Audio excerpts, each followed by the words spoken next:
On this episode of Kilts and Culture with USA Kilts, we drink Redemption's High Rye Bourbon Single Barrel Select. You are beyond redemption, sir. As my wife says. Welcome to Kilts and Culture. I am Rocky.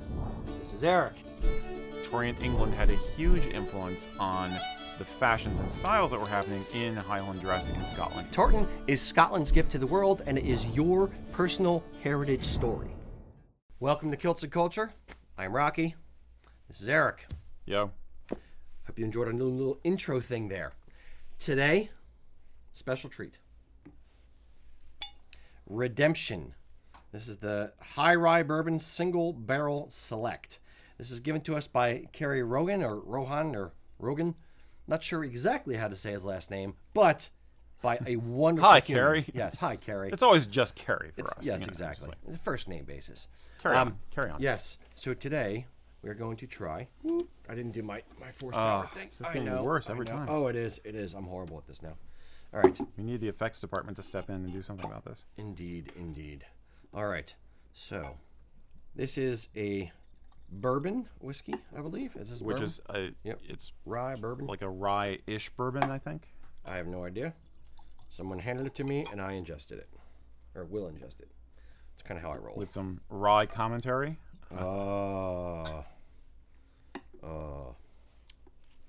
It's about even. It's good. Yeah. It's good. Good. Pretty. It's pretty. I can see it on the monitor. It looks really Mr. Matt, pretty. if you will come collect this for Mac. Thank you, sir. Yoink. Exactly. Exactly. Just going to hand that over to Mac over in the back there. I'm going to screw this whole What thing are you up. Oh, dude, doing? I'm making a mess. It's No, horrible. don't make a mess. All right, fair. I won't make a mess. Just trying to make it look pretty. Trying with to do the bottle. something different at the last second. He's changing the whole format of the No, show I'm not. They've right done this now. before. Look. Now look. Throw that down there. You've never done that before. Roll the footage. You've never turned the table like that before. I'm sure of it. At least twice. In the last episode, and I think the one before that. Whatever. Tried to do it so they could see our kilt and our tartan a little bit more. Oh, I see. Right. What tartan do you think we're wearing? You'll find out shortly. Okay, we're gonna do this. Gonna do this first. Then we're gonna announce our new tartan. So, Redemption, High Rye, High Wire Act Whiskey, Single Barrel thing. I don't know. There we go. I'm very respectful of the name. All right, It's gonna be a day. It's going to be a day. Lack of sleep and a lot of caffeination. Exactly. Mm-hmm. All right, Mac. What do you got on the nose there? In the nose, vanilla wafer, rye spice, and a hint of everyone's favorite fruit, red. I want to know, if somebody actually drinks whiskey and scotch and bourbon and stuff like that, what the hell is red fruit? It just says red. Last show they did it. This show did it. Like, I want like, this shoot is more of like, this fruit's more of a chartreuse. I mean, it could be like berries. It could be an apple. It could be a kumquat. I don't know. I know. Next one, can we get like a yellow fruit? I know. That's Mix what I'm it saying. up. Like, Like, I want chartreuse. Yeah. Cantaloupe. Just no honeydew. Honeydew? Jesus, why does Cantaloupe think every time it gets invited to a party, it can bring along its dumb friend Honeydew? Honeydew's horrible. It's the Honeydew is the place filler. Yes. It fills up the excess space. It's the zero of fruits. All right. So I can get some vanilla. Nice. Definitely sweet. It's very sweet. So I'm getting a lot of a nice caramelly tone. Slightly leathery tone. It's actually a more active nose than I remember from the last couple ones. You're there. My sense of smell is better today than it has been. I'm smelling a lot of alcohol-y. Like, I'm smelling... It smells like burning. I don't know. All right. Give a sip.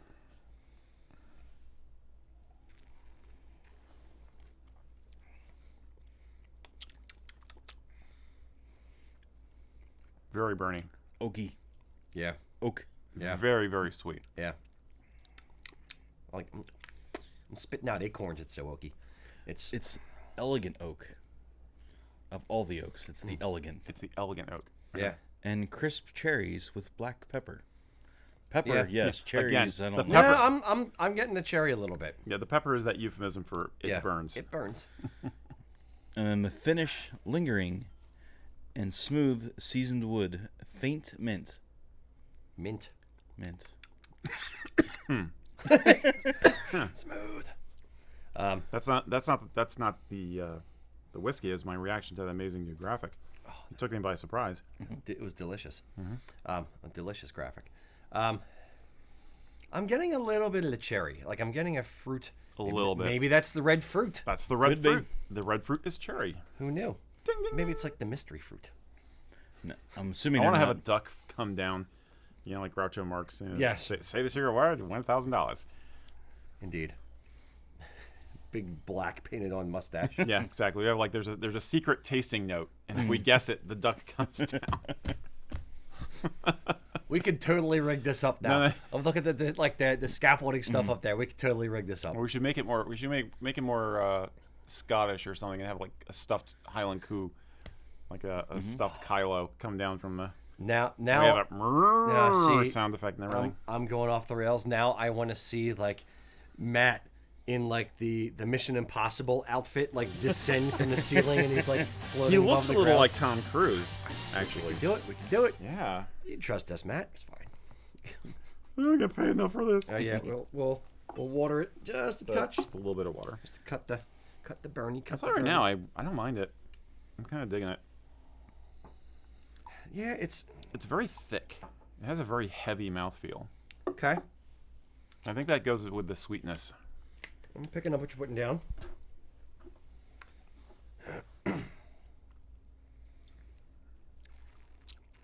Yeah, I rather like this one. Maybe I'm more of a bourbon person than I realized. Yeah, as far as bourbon goes, it's not bad. Yeah. I'm not a bourbon person, but Well, I have had rye on occasion, not regularly, and I have some rye in the cabinet for mixing with. But I'm not saying it's a good one. It's like this is giving me the summer campfire s'mores. yeah. Little bit of this. Yep. I could see that. Well, maybe graham crackers one of the tasting notes I should have added. Get on that redemption high rye whiskey wire. Where are they located? Is this a Bloomington, Merkin? Indiana. Indiana. Okay. Well, yeah, bourbon. Okay. And we have Cameron Waldron is saying red fruit Hey. is referencing cranberry, cherry, strawberry, etc. So it is literally Cranberry, all the red ones. cherry.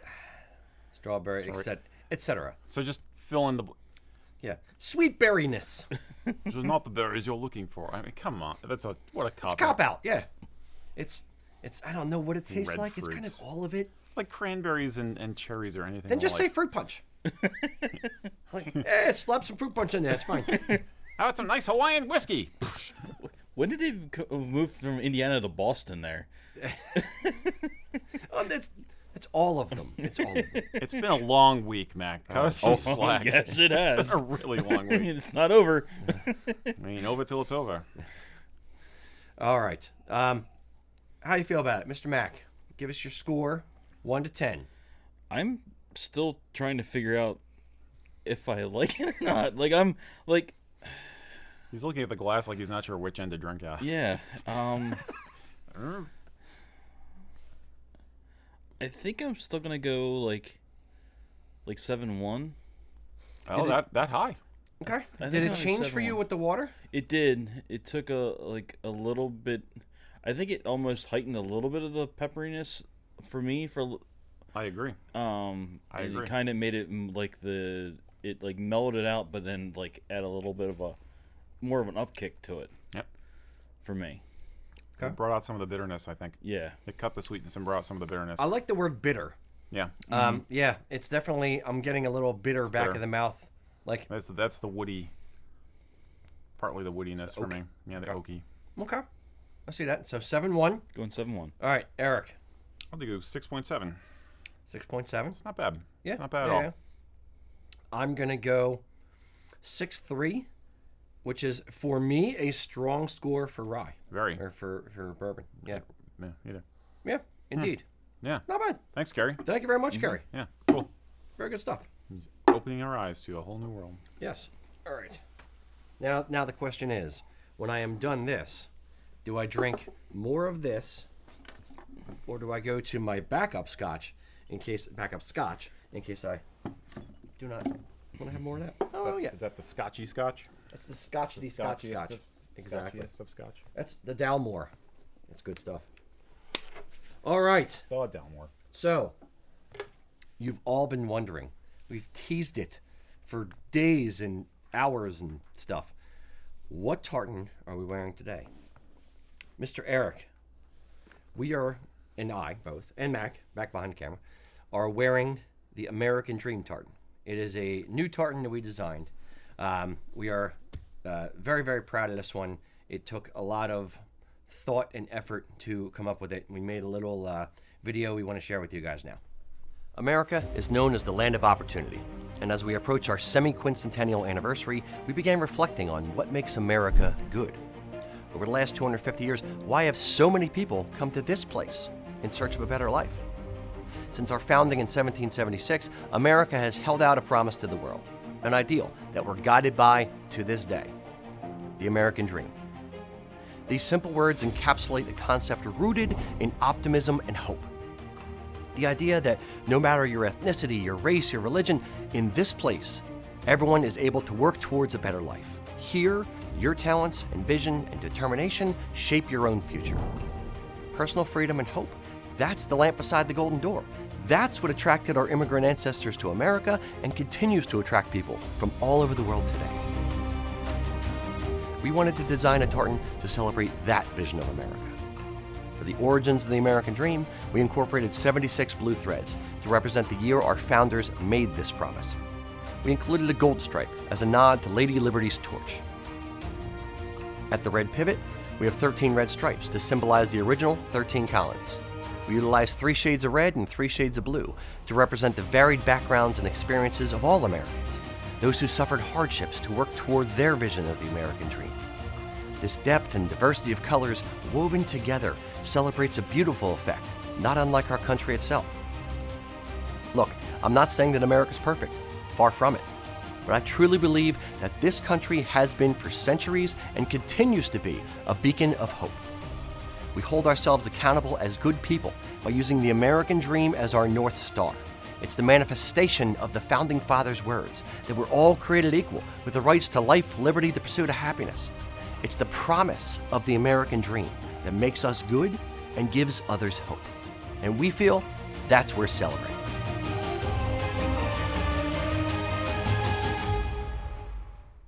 So I hope you guys like that. That is the new American Dream tartan. When we started thinking about this tartan back in March or so this year. Mm-hmm. We started thinking about the 250th, the semi-centennial. Yeah.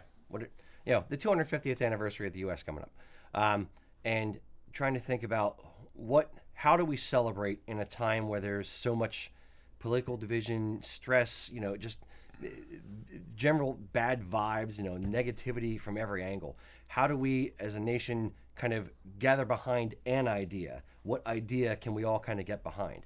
And that's when we kind of thought of, the single good thing about America that everyone should be able to get behind is the ideal of the American dream. So that's kind of where we took it. Mm-hmm. Yeah, I mean the flag symbolism is there, the colonial symbolism is there, which is almost like sounds like you'd have to do something like that. You know what I mean? You got you got red, white, and blue to work with. So changing it up so you actually get some extra oomph into that, really an makes attractive a design. Yeah. It's difficult to do a red and white or red and blue design and not have it just look purple. Mm-hmm, so, which I think you did very well, by the way. That was when I remember when I first saw it. It was like it did not. You don't get the purple. Yeah. The purple mesh. No, for lack of a better word. Very pleased with how it came out. Yeah. So, what is do you have any either family, personal immigrant stories or American dream stories? Oh, you're asking me? Sure. Okay. Why not? The personal one would be the fact that my great grandfather Mons Moderson emigrated from Bergen back in the mid 19th century, and the family settled in Chicago. And my great grandfather actually was both a doctor and also set up a flower shop there. And they were noted for developing a new hybrid brown colored iris. Didn't take off. Basically, yeah. That's. There's a lot of weird little vignettes about my family, but that's one that's always stuck with me. You know, so nice. Yeah, my family. A lot of my family has been here since like either Civil War or even some Revolutionary War. People were here before the Revolutionary War. Mm-hmm. So my immigrant story, so to speak, is lost, or the people who came over from Ireland or from England. There's not as much of a story about it, but the one that kind of sticks out in my mind, I'll say the American Dream type story, is my great grandfather, the man I'm named after. He was 12 years old when he lost his father, and he was literally on the way home from the funeral with his brothers and sisters and his mom. And his mom turned to him and said, "Well, Bill, you're the man in the house now. You're going to have to get a job." And he started out working sweeping floors at a factory. And I called my mom, but she didn't get back to me yet. So I forget the name of the company. But he started off sweeping floors at a factory and worked, which is kind of a bit surreal in today, where you switch jobs every 2 years or so. But he worked in that factory sweeping floors from age 12 and ended up retiring as president of the company at later, much later in life. So it's, to me, that is kind of the American dream story through necessity. He was forced, back against the wall through tragedy. Lost the father in his family, and he just had to go out and do something. And got to do it. Let's go. And ended up just his entire life at the same company. So that to me is part of the inspiration of the whole thing, is being able to not just be static in life, but progress along. Yeah, I mean, I only just thought of this from the way you phrase it, but necessity is the mother of invention is kind of a theme with this. A lot of the people who the immigration stories for this country don't start in a good place. They start in famine or population pressure or economic pressure or much worse, and it's basically there's a point of desperation you're at. Yes. But you find a way to make your vision of what's going to be better come to life. Yeah. And it takes more than one person a lot of time too. I think is the other thing is like we like to like you talked about your, was it great grandfather? Yeah. Yeah, and I talk about my great grandfather actually, but a lot of time it's a family thing. I mean, I think about the support structure and everything involved. Yep. Well, yeah, and generational too. Like a really great example to me is Chinatown in San Francisco.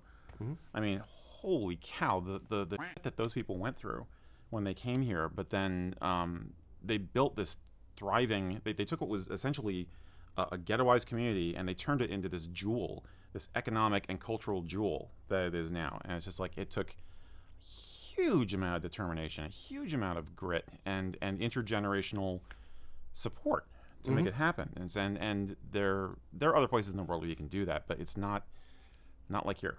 Yeah. So it's the freedom, it's the ability to chart your own course, to plot your own destiny, to say that's where I'm going and go and do it. Whether you need help doing it through a community like that, or whether you're just like an entrepreneur just starting it out, I want to do my own thing, that's where I'm going to go. Yeah. That is to us, or at least to me, I won't speak for you, that is to me what is good about America, is our ability to go and have that fostered within us, and the ability for us to just do what we want to do, the personal freedom involved in it. Yeah, I think it's an attitude of owning that you're an underdog, but deciding you're going to win. You know what I mean? Yeah. Accountability, personal accountability. Absolutely. Yeah. It's on me. I'm going to do this. Let's go. And setting an example. Yeah. It's like I'm sure the values that came down to through your family from your great grandfather and all that. You know? So indeed, it's complicated, but it is inspiring, and it's you gotta cling to that, I think. Yeah, we need something to look forward to, something to look up to, some kind of hope, something to aspire to. And to me, this does that. Yeah. Also, we happen to think it's a beautiful tartan. Oh yeah, that's it. Yeah. But no, that was all of the inspiration for us going into it. Was how do we kind of encapsulate this feeling, this emotion, this positivity, this this ideal that we're aspiring to, and get past the in a design. cliche. Yeah. You know what I mean? I mean, it's so easy to get into cliches about America, and you think America's good or America's bad or blah right. blah. You know, you have like Pat Boone singing the national anthem or whatever, but it's like no, it's more nuanced, and I think the color really does it justice. In my hey, check it out, we're showing it off. There it is. Ta-da! Very, very pretty. Kudos to our team, by the way, who you don't see on camera, who've done a lot of blood, sweat, and tears to get the kilts we're wearing made, and get these photos put together, and get the commercial you saw made. It has been a Herculean effort on everybody's part. This is it's been a big deal. We got the first run of fabric a little over a week ago, and we've done a lot. Yeah, are doing a lot. Yeah, nothing has ever last minute. We're fine. Yeah. So all right, boys and girls, There you go. load in your questions. Well, first of all, I will say this: the American Dream Tartan is live on USA Kilt's website. So if you are interested, if you do want to see it, go check out the website. It is available for sale. We do have cloth in stock right now. So that's as much commercial as we're Right. going to do about it Right. for right now. But we are asking you, please load your questions in. What do you want to know, either about this or about kilts or about culture, any of it? We are but your humble servants here to answer all of your questions. we now return you to your regularly scheduled Kilts and Culture broadcast. Mr. Eric, what do we got first? Yeah. Well, honestly, the first question that we had at the top of the list was Jen Zemish asking, how did you come up with some of the tartans you created? I think we pretty much already answered that. Well, sometimes it's that serious, kind of a deep thought, and other times it's just like, you know what? That'd be freaking cool. Yeah, You know what I it's designing tartans. And we're not going back. I'm not selling you on this or anything else.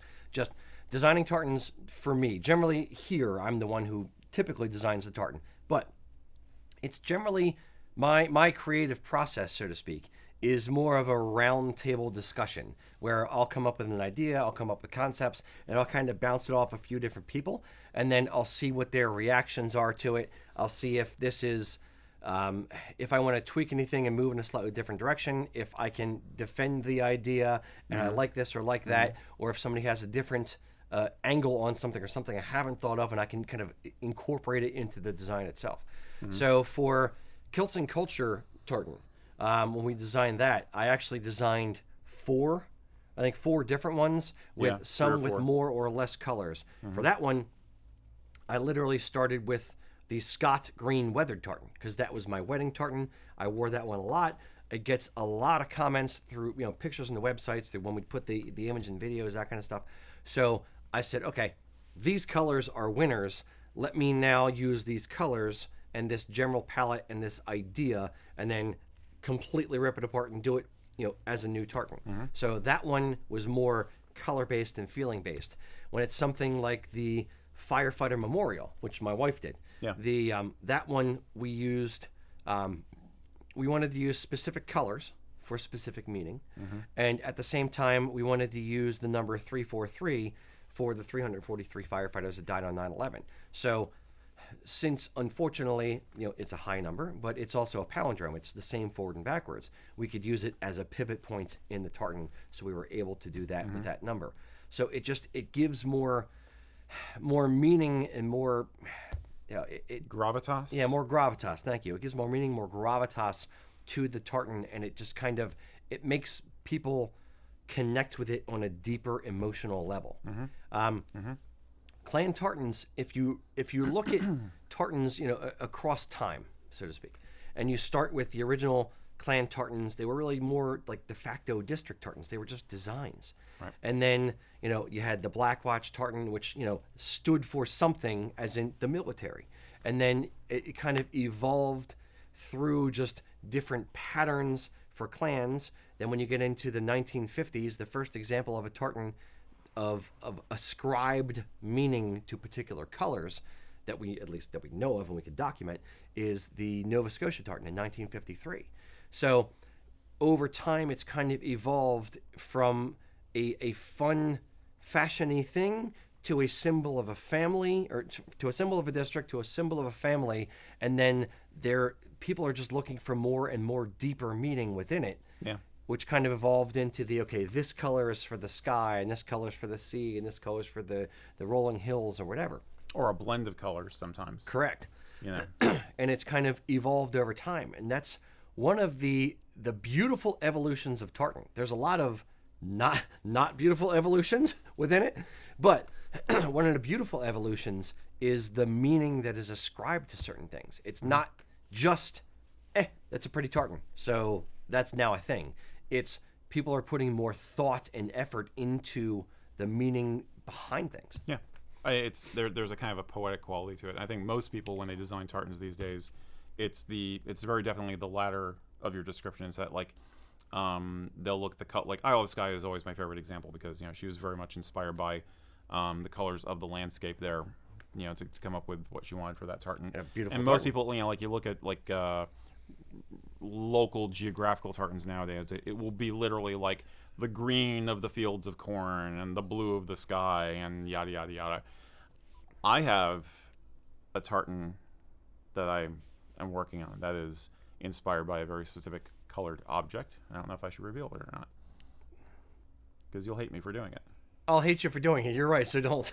Okay, I won't. But I would look forward to seeing your design. I've never seen you design a I tartan. look forward to you refining my design to something that we can actually offer to people. Fair point. It's you sell yourself short. I'm sure you'll come up with a good design. DM me. Yeah. But that's it. Basically, people want to make it more poetic, but you don't have to. You can literally just take the favorite colors off of a seat cover in your house and turn it into a tartan. If you like how it looks, then ta-da, you got a tartan. Yeah. There can be as much or as little meaning in it as you want. Don't like it stuck. Don't feel like you have to. Don't experience paralysis just because I'm like, I really like this color, but I have to think of what it means to us. It's not like that. It's you can do as little or as much thought and put it into the tartan design. We could have come up with 897 different ways to add meaning and thoughts into the American Dream tartan. We didn't. We didn't want to handicap ourselves by saying, okay, I want 15 points of meaning. If you do that, then you're stuck with particular things in the design. So there's a lot of meaning, but maybe the design doesn't look as good. Yeah. So you want to have a balance of a good design and meaning. Yeah, and you don't want to go so far that you tip the scale into your personal bullshit detectors going off. It's like, really? It's like it gets a little bit purple prose sometimes if you try too hard. So. And it's art. Bottom line is it's art. Right.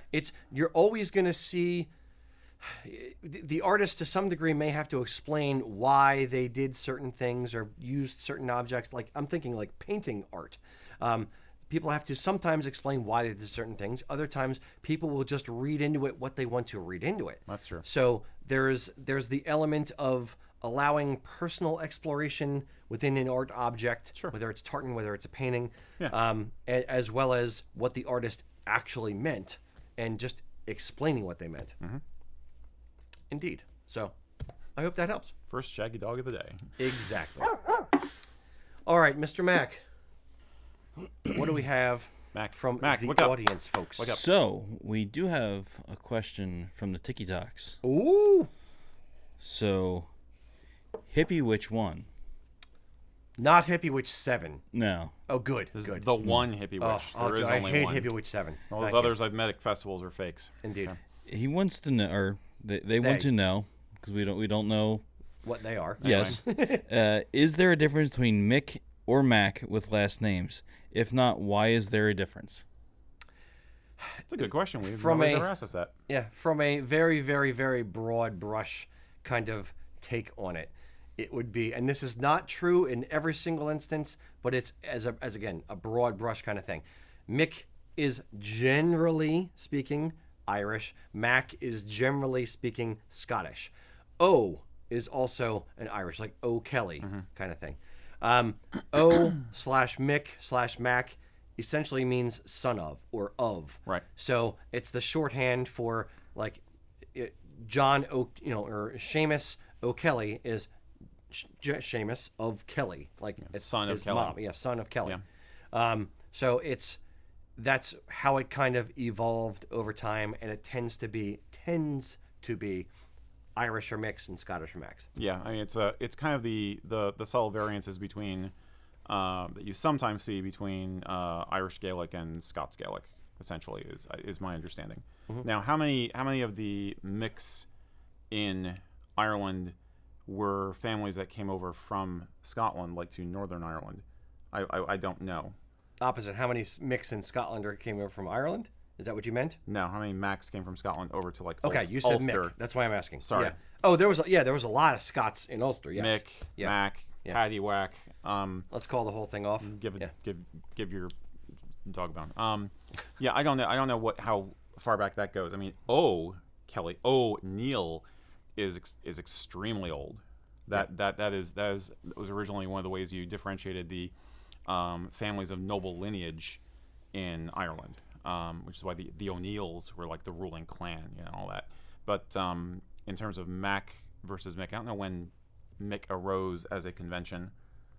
I'm curious about that. So anybody who's good with etymology or Gaelic, let me know. I'd be interested to know.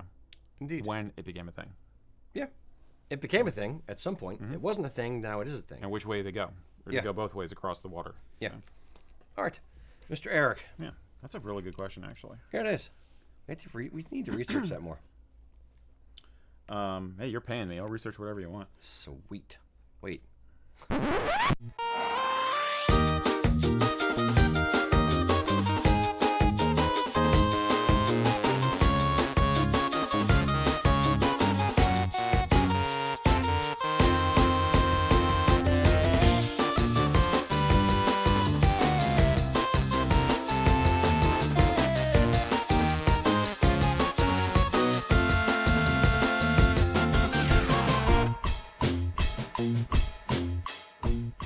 Damn it.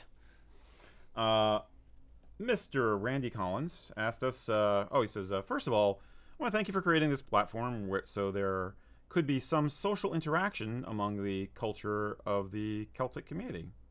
So we did not do it alone, but thank you.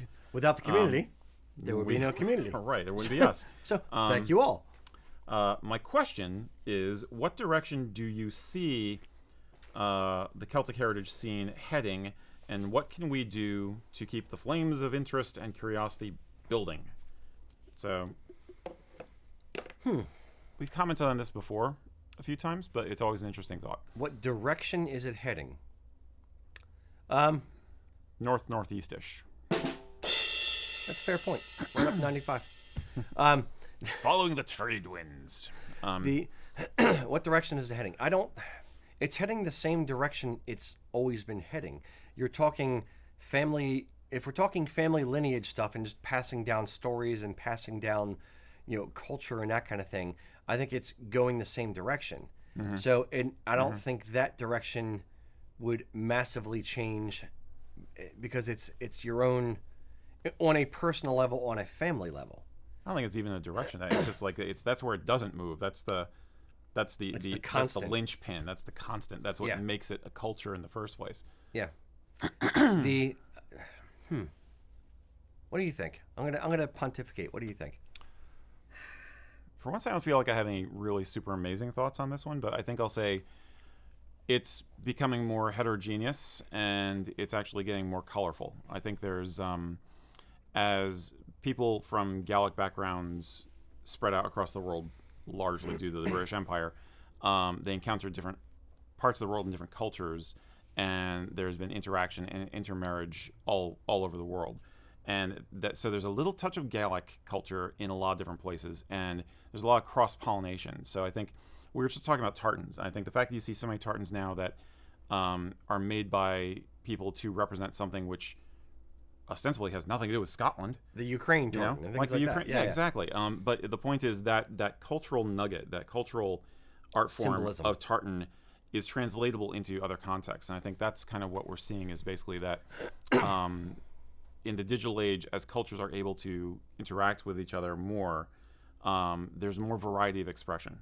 So I think, and I think you see this in the music also. Like, witness the fact that one of our favorite bands, Albanach, who are basically traditional, like they call it tribal pipes and drums, and they started off as like kind of a street performer act in Edinburgh, I think, but Glasgow. in Glasgow or Maybe? Edinburgh. Oh. But the point is, their thing is this very tribal, almost a mythic proportion, kind of like ideal of Scottish warrior music. Like battle pipes and war drums and it's very high blood and stuff. And then a few years back, they added a didgeridoo as part of their instrument lineup. There's no didgeridoos in Scotland, so they got the idea from somewhere. Unless Drew's there, then there's at least one. That's How is didgeridoo? I haven't seen him in a long time. But you take my meaning. Is the point is that it's a cooler sound now. They've added dimension to it, so I think we're seeing more dimension. I would even go more basic. Dropkick Murphys or the Real Mackenzies or the Pogues, taking traditional Irish influenced or Scottish influenced music and injecting it into rock and roll or punk rock kind of music. Yeah. Even those cross pollinations, it's just a fun mixture of different stuff. I agree. I think it's getting more popular because people are more easily able to find it, I think is what's happening now. Naysayers out there will say, well, you're just going to water down the culture by doing that. It's like, no, I don't think so. I'm a big believer in diffusion. I went to school for anthropology, and so I'm a big believer in cultural diffusion and cross-pollination, creating new and cooler ideas. More color. Yes, I will put in. You're starting to go where I was about to go with it. I'm going to be all hands today. Yes, and I know they're back there laughing because they saw me doing it earlier. I don't know. I saw you guys laughing at me. It's fine. Everyone laughs at me. I laugh at me. The one thing I was thinking about was, yes, I like the. I'm of two minds. I like having things that are that stand on their own, that are pure for purity's sake and experiencing the one thing. Right. I also And timeless. understand and timeless, correct. I also like having things intermingled and kind of cross-pollinated. I like seeing, a Chinese bride and a Scottish groom at a wedding or something like that. Right. It's fun marrying the cultures together. Where I would say it could potentially get dangerous, and I'll use the term dangerous, is in watering down things, in becoming, not really watering down, but in becoming a caricature of the thing. So in going to festivals and going to events and going just like the lowest common denominator of, hey, I want to feel Scottish today, so I'm going to buy a $20 kilt, or I'm going to wrap this tablecloth around me because it looks good. That's where it gets dangerous for me, because it's no longer celebrating the culture. It's a caricature of the culture, so you can play at it for the day. And it's a fine line to walk. I think you've always had that, and I think other cultures, especially expressions of those cultures in this particular country, have had a much worse time of it than the Celts have. Frankly, personal opinion there. But there's always going to be people who look at the surface level and it's a cliche or a caricature or a stereotype. I think that people are more easily educated, and that you're seeing more backlash against that these days.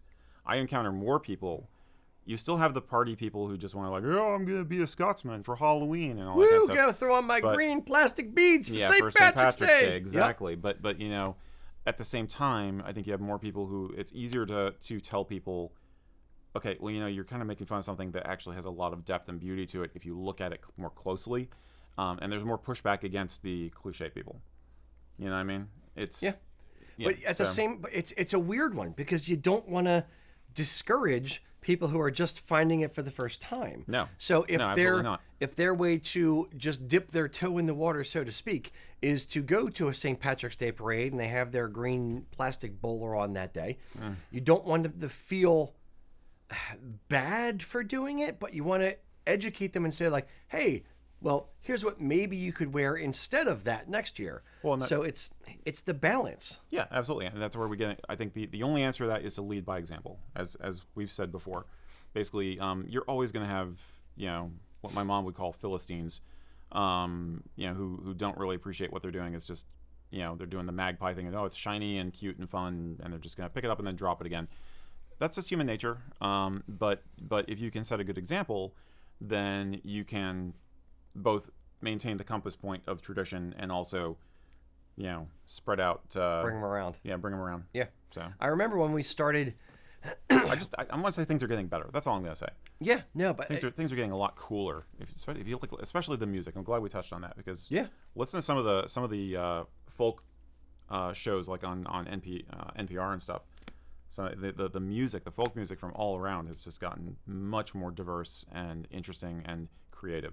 Yeah, music is one place where I firmly believe that you don't need purity of a thing, where blending different things together is it just to see what happens makes it fun, makes it better, makes it more interesting, and it allows for a whole new thing to evolve out of it.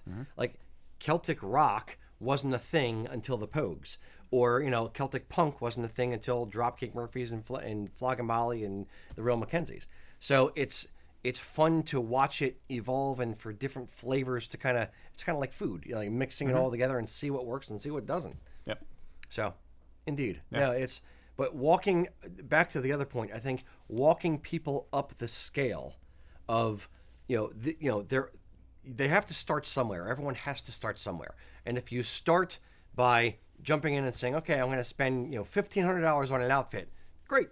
Like, you're going to get good stuff. Whoa. I hope. But some people start with literally just like something cheap and like wearing a costume for Halloween just because that's what they need for the guts to wear it out in public for the first time. Right. So you don't want to lambast them for wearing something that's offensive to you as somebody who enjoys the culture and but you want to encourage them to go further with it and maybe do something a little bit better next time. Right. So I remember when we first started doing the military tartans, Strathmore, one of the mills over in Scotland, is the only mill to do the branches of the U.S. military. And I went to them and I said, hey, look, I want to do military tartans in polyviscose fabric. And they said, well, because they don't do PV. It's only Martin Mills. It's only a different mill. And so I'm asking them for tartans that they are the only ones who do to do it in a different fabric at a cheaper price point. And they said, well, why do you want to do that? And I said, well, people who are in the military can't necessarily afford a $300, $500, $600 kilt, but they need to get into it. And we're not just saying, great, here you go, there's your kilt. See you in, 20 years from now, 50 years from now. We're actively trying to walk people up the scale of quality. We're trying to educate people. We're trying to get them involved in the culture and want to support Scottish mills and that kind of stuff.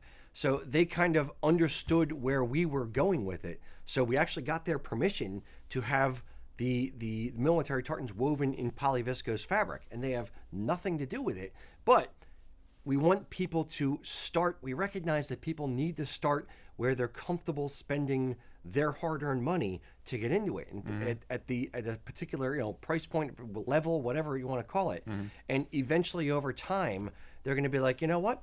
I do like this. I do wear this more than once. I do want something a little bit nicer to wear to a formal dinner. So then let me get wool. And then they kind of move up the scale. So it's the education process. It's the moving process. It's not just, letting people just do the cheap fun, the cheap and cheerful, as they could say in Scotland, the cheap and cheerful route. But it's educating them along the way so that they understand, oh, okay, this is why they do things this way. This is how it should be done. Okay, this is actually the tradition, actually the heritage that I'm honoring. Maybe I should do this as well.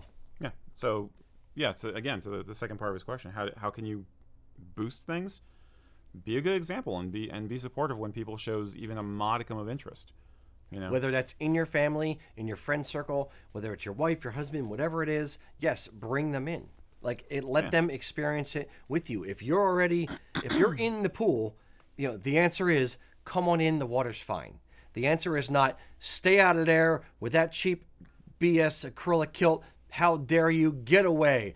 Don't come in here. The answer is it's a great place to start. Come on in. Let's do stuff together. Let's have fun with Right. this. Let's experience this together, and then keep it moving forward. And ask them what their interests are. I mean, I always find I was like, hey, cool, I can tell you're into this stuff. What are you most interested in? What do you want to learn about? Oh yeah, me too. I like that. So meet people where they are. Also, it always works if you set up some speakers coming out of your basement windows and blast bagpipe music between 12 and 2 p.m. or 2 a.m. Exactly. Yeah. Like clockwork. So people like consistency like that. What's that meme? Yeah, my neighbor was banging on my door at 2 a.m. Luckily, I was up playing my bagpipes at the time. Yep. It's no, but it's it's meeting people where they're at. It's also taking the bits of heritage that you enjoy, whether that's the music, whether that's Celtic festivals, whether that's clan tents, whether it's just your family stories. It's all of it. And just making sure you're passing it on to your kids, make sure you're getting other people involved, making sure you're volunteering, making sure you're doing things to keep it moving forward. Share the culture, share what you're interested in, as long as you're not being pushy about it. Yeah. Agreed. All right, I think we've answered that one for way too long. Yep. Mr. Mack. I'm gonna edit the heck out of that. Well, before we get to the next question, do we have the results of our question of the month from last month? Oh. Sure. Absolutely we do. This is Matt keeping us on track. It's a good thing I remembered that. All right. The question of the month last month was, what is your favorite toast? Cheers kind of toast. So, the top 3 answers in no particular order. From MST8K on YouTube, just salud is my favorite toast. Next is from Charles Bauer, who said, I don't drink for religious reasons, but my favorite toast is definitely French. I like it with maple syrup and powdered sugar. But The dad in me loves that. For the rest of you, I'm sorry. And then from our good friend Sean Smith, he said, favorite toast, a man may kiss his wife goodbye. A rose may kiss the butterfly. Wine may kiss the crystal glass. And you, my friend, may kiss my... Sean, colorful. I like it. So, those are the favorite toasts of our audience. So, share your culture with people. Unless you're Sean Smith. In which case, keep it to yourself and shut the hell up, Sean. Now, in fairness, he just wrote ... I added the S. I'm that lowbrow. Let the record show that Rocky added the S. Exactly. All right, Mr. Mack. All right, so we have Robert asking, who is allowed to wear the standard doublet? I assume the military doublet is reserved for the military folks. Standard. Oh, that's a product from our website. That's a term we use to differentiate from other things. Yeah. So. I'll answer it, but we're going to do another one real quick then. Basically what happened was 10 years ago now. Jesus, time flies. There's a company over in Scotland that makes our jackets, and they did a military doublet. They do it for the British military, and for pipe bands and stuff like that. And it's like $550, $600, maybe even be more at this point. I have no idea. It's way too freaking expensive. It's very, very, very good quality, but it costs a lot of money. And many pipe bands were coming to us saying, hey, we want a doublet. And I'd be like, hey, here's the military doublet. And they'd be like, yeah, that's way too much money. So I went to the jacket manufacturer and said, all right, here's what I want to do. I want to make a doublet that looks as close to that as you can make, but cut corners without cutting too much quality. I want to pay about this because I want to charge people this. So make the best jacket you can within this price point. And they made what we now refer to as our standard doublet versus the military doublet. So that's the short and dirty answer for you. It's essentially there's like half the amount of braiding on the sleeves and the flaps on the bottom. There's no Russian braid around the neck. And it's a lighter weight fabric, lighter weight interfacing. There's not the little hooks. There's less pockets, blah, blah, blah. That's that. Except the question was, who's allowed to wear it? Who's allowed to wear it? Anybody who wears doublets. Yep. Okay. Did I misunderstand that entirely, Matt? Yes, you did. Oh, but okay. once that train starts, you can't put the brakes on. Sorry. All right. I made up the standard doublet. They're asking for something cheaper. Shut up. It's like the business where it's like accessing data. No, basically military doublet just refers to the fact that it has military styling and is inspired by military type garments going back to tunics from the 19th century, even the 18th century, which were worn by the military and then very quickly used by pipers attached to regiments, which then very quickly evolved into civilian pipers wearing military dress in order to look fancy-wancy. So it is actually not there's no regulations about who can wear a military doublet or not. If you're thinking about wearing one for fun or something, it's a bit much. That's all I'm going to say. Yep. It's a bit much. It's going to come off as looking a bit costumey. Now, if you're looking for something that's kind of uniform-ish, sure, but I would rather encourage you to look at things like the Montrose doublet or the Kenmore doublet, things like that, or the Sheriff Muir, which look freaking awesome and are more flexible in terms of how they are perceived. Okay, so Agreed. that's the answer to that. Sorry. I went Now, into... we answered that really fast. So, Matt, can we have another question, please? Yes. Well, Kirk says you're flagged, so... Oh, dude, I'm nowhere near flagged. This is all caffeine and a lack of sleep, buddy. I'm hearing what I want to hear, or I'm listening to Mac, but I'm hearing me. Well, let's go to this question, because this question has been a high topic on the in the comments. Jason is asking full beards, bow ties, and formal settings. Ties can push my full beard a little, and it kind of looks weird. How bad would it look not seeing a tie from a side view? We totally don't have that question on the sheet. We totally don't have that question on this piece of to paper. ask later on. Exactly. Yes. You're gonna cross it off? Jason Dugan. Wait, I have a vision. He wants to wear A Brian Baru? a Brian. I see a Brian Baru. I see a Brian Baru. Yes, and he has a beard, a long bearded beard. man. And he's worried about from the side. Yes. I appreciate your tenacity, Jason. Well done. My thought on it is this. So, do you wear, if you have a long beard, should you wear a bow tie because it's essentially hidden by the beard? However, if you look from the side, you can see that you don't have it on, and you also, if you're wearing the like the banded collar kind of thing on the dress shirt, you don't see the black of the bow tie on the side. My thought is this: I would still wear it so that it doesn't look weird in photos or from the side. However, I might look for a smaller bow tie. Huh. Okay. They have Interesting. bow ties, believe it or not, come in different sizes. I've seen smaller ones. I've seen like bigger, wider ones. I've seen smaller ones. So I would maybe look for a smaller bow tie, so you at least see the band on the side around the collar, but you still have and it just doesn't push it out as much in the front. Yeah, that's an interesting thought. I kind of dig that.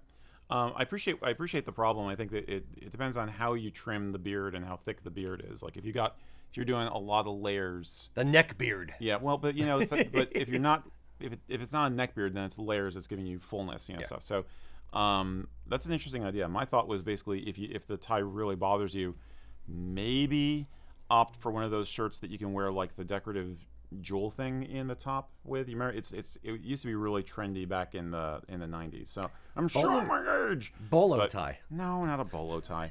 But the point is, they used to have these tuxedo shirts that, or banded collar shirts that would have a decorative button or pin here instead of a tie. Do you remember that? Yeah, and that would give you a closure, because I think what the problem if you don't have the tie is not just that it looks like that, but the wing collar shirt is going to flare out. It's going to boing out a little bit. It's just going to look weird, and it could be just as much of a problem getting caught in your beard as if you had the tie on anyway. So I would say you got to keep the shirt closed somehow, and it may be that a different style of shirt with some kind of other ornament, even if people aren't going to really see it much, could be another option. So essentially, like the collar on your grandfather's shirt, like a banded collar, like that just stands up at the top. Maybe. That could work. I see that. I don't know if it's fashionable or out. I'm not really up on my fashion. Yeah, what I'm describing really has not been in fashion for a while. Yeah. But I think there's also, I remember there's a tuxedo tie, which I don't know the name of, but it's basically just two layers that go flip flop over each other. Yeah. Like that. One of those, it lays very flat. That could be an option. Is that like a western-y kind of thing? Mac, do you know what he's talking about? Am I? I don't know. I'm on the other shirt. I'm just picturing like growing up in Southern Lancaster County, like the old order Mennonites with the little thin collars, like that's Yeah. where I Yeah. went right away Yeah. with that image. Only if it's a purple shirt. Yes. No, I'm picturing what it's like. It's a flat piece of. It's like an X. Yeah. Right up at the Right. neck. And Right. for some reason, I'm going like old timey, like cowboy western kind of thing. It was definitely a '50s thing. You see it in like doo-wop and old R&B and rockabilly looks. You know what I mean? Yeah. I'm picturing like Something Chuck like that Berry could or work. something in it. Yeah, exactly. So, Okay. yeah, I think that the goal is to make sure the collar is closed, so you have a smooth silhouette from the side, but it's also flat, so it's not interfering with your beard. Okay. So, Completely off the cuff. Take that thing, the X thing, so it goes down the side, and then tie it around the beard, so it holds the beard flat against him. Problem solved. yeah, like a beard cravat. Yes. No, you just shave the inside of your beard. So it's It's like shave it into the shape of a bow tie. Exactly. I was gonna, like make a hole for the bow tie to pop. Now I'm gonna go to the I love that. to the 80s and 90s Philly commercial. This may be a very, very Philly thing. Jerry's got a diamond in his beard. Lots of people think that's man. really Weird. Rocket Yeah. Robbins. Robin's diamonds and will rock tonight. Jerry's got a diamond in his beard. Lots of people think that's really weird. Yep. That is weird. Yes, indeed. I'm sorry. The other option would be braids. Braid the beard. Full Viking. Yeah, go Got full it. Viking, Got braid it. the beard, and then the tie will not be in the way of anything because it'll be nice, tight Viking / dwarvish. Yeah, or braids. maybe part the beard and go Yeah. behind the bow tie. Yep. Or do like the extreme beard competition thing and like sculpt the beard into like curly cues, Or you seen that international beard competition yes, beards? Yeah. sculpt the beard into a bow tie. This is very, very avant-garde at this point. What about like a skin dew hilt shape or a claymore head? So you have like some beard coming out as the keons and then the blade of the sword coming down. Nah, I don't know. No. Okay. Okay. All right. Sorry. Good luck. I think can't it's even a very- give it. That's a good answer. Like, sorry for that answer. It's an interesting. I think it's an interesting problem, and I can understand the comfort issue also because if you're going to be in that monkey suit, so to speak, for all day, it can get really annoying. So Understood. Agreed. yeah. Yeah. Good luck. Just look for a smaller bow tie. I think that's probably the best. Nah, That's you'll key. no fun anymore. Yeah, I know. That's too All right. easy. Fine. No, wait. So wait, that question was on my list. So then that doesn't Oh, mean it's we have one last It's time. Mac's turn again, or No, it's my it's turn? your turn. It's my turn. Okay. All right.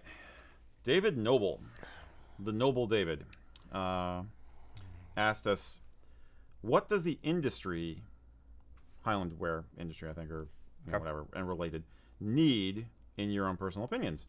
I'm thinking of starting a small business, not looking to make kilts, mind you, or compete with you guys." But do we need another American quality sporran maker or a high quality boot maker? Do we need someone to concentrate on, what the Highland Games scene needs or something like that? What are we lacking in terms of the material culture, the business side? Okay. What do we need? Yeah. I could go a few different directions with it. I will say there are no mills in America. I wouldn't necessarily do a mill because there's a whole lot that you need for the mill. If you're a one-man operation, let's assume he's a one-man operation. Yeah. He's an early retirement guy who's an entrepreneur. Fair. I would all of my comments I'm going to temper with follow your passion. If your passion is leather, then do something with leather. If your passion is textiles, do something with textiles. If your passion is ribbons or making watches or whatever, follow what your passion is. It's the old, if you love your job, you'll never work a day in your life. It's that mantra, especially in your retirement years. If you love what you do, you won't mind doing it, and you won't. Those 80 hours a week you're working will fly right by. So start there, period. Now, for my opinion, what does the industry need? I would say this: more customization, more things that are personal. So maybe personal sporrans, like higher end sporrans, perhaps. More diced hose or argyle hose, they're kind of difficult to find. Leather. If you're gonna do leather work, let's kind of break it down into categories. Yeah, you remind me of something. So keep if talking. you're leather work, then let's say belt, sporran chain, sporran strap, those kind of combos that work together. Or you could also do belt pouches and that kind of thing. If you're a knitter, then kilt hose or tams and things that can be knit, that could work. If you are trying to think what else, if your footwear is tricky because you end up there's traditional Highland wear footwear with like ghillie brogues and buckle brogues and things like that are already out there. There are companies that make Oxfords and things that you could use for shoes, and then the other kind of end of it is like Catskill moccasins or tall Ren Fair looking boots. So it's kind of costumey, so to speak. So footwear is a weird one to get into, but if you're into Ren Fair or reenactment and things like that, go full into it. If you love it, jump in with both feet and just become an artisan of the craft. Okay, as opposed to trying to invent the next big thing, you're saying refine something that already exists. Yeah, or specialize. Yeah. Okay. It's where I see things going as a macro thing. And I was just talking to our sporran maker Greg about this the other day. It was basically the thing that they can't compete with as artisans in their craft is mass production. So they're never going to compete with Pakistani sporran makers for cheap stuff. So if you want to really get in there and do something meaningful and really get an emotional return from your work and speak to individual customers, then I'd say get into an artisanal craft and do one-off individual things. Now, it's going to end up being more expensive because you have to value your time. And a lot of people don't do that properly. I'm looking at Mac back there who makes reenactment stuff, who I've, yelled at him several times of, you're not charging enough for the thing you're making. It's his own business, but I can't help myself. He's better than he gives himself credit for, and he needs to charge more for the things because it takes so much time and effort. So make sure you're valuing your own time as an artisan and get into the weeds on it. I'd say specialize in something and do it well. Sorry, I'm ranting now. Thoughts? I have none. Okay. No, I was trying to go the opposite direction. Like, was there something that is lacking that people say, oh, it'd be cool to have, but they don't? And I think it is more, it tends to be people want something specialized. In fact, I have a question related to that on my list for today. I do think hats is a weak point. Honestly, I think it'd be interesting to see some different varieties of tams out there. Something that has a nod to a traditional, Scotch tam, but is a more modern cut, if you will, like a beret, but not so much like a beret that looks like you're wearing a military beret. You know what I mean? Yeah, I don't know. It's not going to look traditional, but it doesn't necessarily. No, but that's what I'm saying. I'm have to trying look to figure out. traditional. Yeah, exactly. Mac, do you have anything that you think I think sporran chains and sporran hangers. That's an area you'd like to see more of, less of, or? The comments are actually loading up with some stuff on here. So good, because I ain't got none. Like custom jewelry, bog shoes, more of a casual jacket made of like a denim or suede, something that's not dressy like a tweed or an argyle. Hats, headwear type stuff. They're saying so. You're getting all like the whole mix of things in the comments. Yeah. Oh, a denim doublet I just threw up my mouth. with square buttons. Make it purple. No, Make it wait, purple. no. I think there's something to that. I mean, No, there's a way to make it all, yes, to bring daily things into it. I hesitate in those kind of things from an aspect of if I can wear a Nike jacket or a Dickies work jacket that's shorter cut and can work with a kilt, I wouldn't necessarily want to reinvent the wheel if there's something already there that fills that gap or is real close or close enough. But like if we're going to go into evolution of things, filling a need that is not there, or a gap that is there that you don't see something already that exists. Mac is smiling, so he's got something up his sleeve. One thing that just came up in the comments is something that we actually jokingly talked about, going to the Flogging Molly show, going through security checks and not having and not being able to take a sporran. One of those clear sporrans. Acrylic clear sporran. A clear sporran. A travel sporran. No, I didn't say this, guys. But here's how you do it. If you're going to go to a concert, not that I would ever have done this, ever, twice, ever, get a sporran that is very, very, very simple, has minimal, if any, metal on it, just like the little metal snap on it. Get a sporran strap. So it's just leather with a little tiny buckle on it. Put the strap, the buckle end, near the back of the sporran, and then put the sporran inside your kilt. Tuck it in there so that the metal all aligns with the buckle on the right-hand side. When you go through a security checkpoint, you just go, oh, it's just the buckles on the side of my kilt. They do the little wand thing. Half the time, they're too scared to actually fully pat you down. So you just walk in with your sporran tucked in the side if you're not allowed to go to a place with the actual sporran or with a purse or that kind of thing. And then, as soon as you get inside, pull it out, boom, put your phone in your camera and your keys in there, you're good to go. I've never done that at a Flyers game twice this past season. It's never happened. I've never done it at the Flogging Molly concert. It never happened. Yeah, but clear vinyl sporran. It hurts me to actually think about it. As long as it's translucent. Yeah. You could make it translucent plastic tartan. Or a color that's in your tartan. You know, you're wearing Scott red, you have a red plastic sporran with LEDs. There we go. You know. So people see you at night when you're walking home drunk from the pub. It's just, lights up, He was so It's anxious. like under lighting. He was so anxious to see if he could do a thing. He didn't stop and think, should we? Yes. Oh yeah, or how about LED lighting under the kilts? You have under lighting like on a car. Well, I was going with you had like the rampant lion, like doing a roar. Actually, that exists. Oh really? There are bags with LED screens that do different moves and stuff. So yes, putting it on a sporran, I actually did as a joke once here a few years ago for a show. I actually photoshopped a sporran with one of those LED picture screens on it. But you're saying make that a real thing? Mm-hmm. I'm still stuck on the lights under the kilt, like ground effects from a car. And I don't know. I don't want to know what you're going to suspend the lights from. It's from the inside hem. Just a few inches up from. What were you thinking? Yes, indeed. It hurts my brain. I think different casual jackets is a good idea. I don't disagree. There are ways.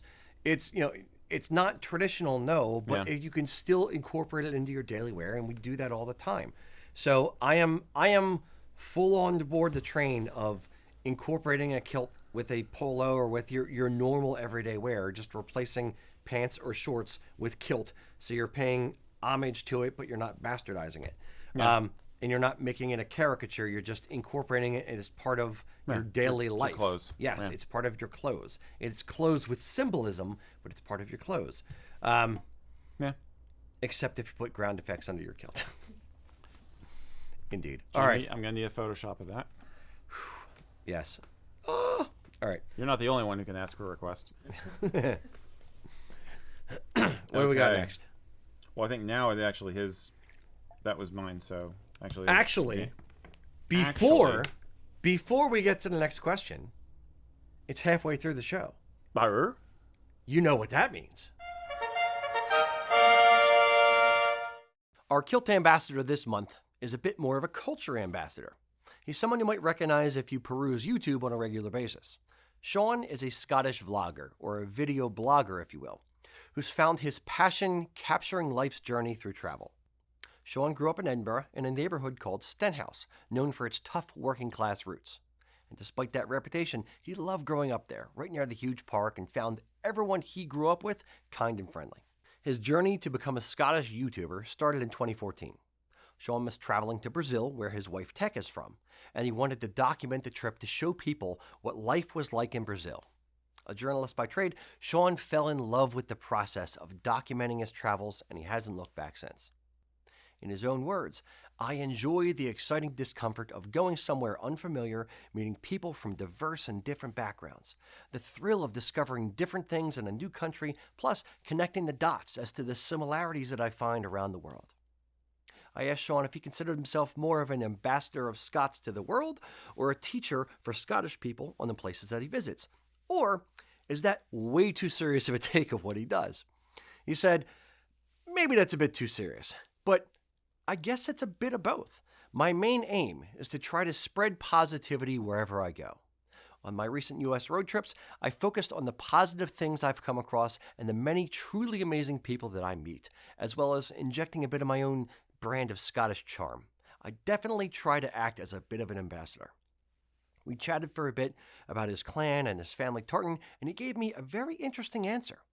Quote, I have absolutely no idea. The majority of people in Scotland don't really know this either. At least none of my friends and family in Edinburgh do. My brother did some digging, and the furthest back he could trace was around the First World War. For most people in Scotland, tartan and kilts are more of a symbol of our pride in our progressive and talented nation rather than any family affiliation. Of course, there are people who have this clan connection, but the vast majority of folks simply don't. We are Scottish, the end.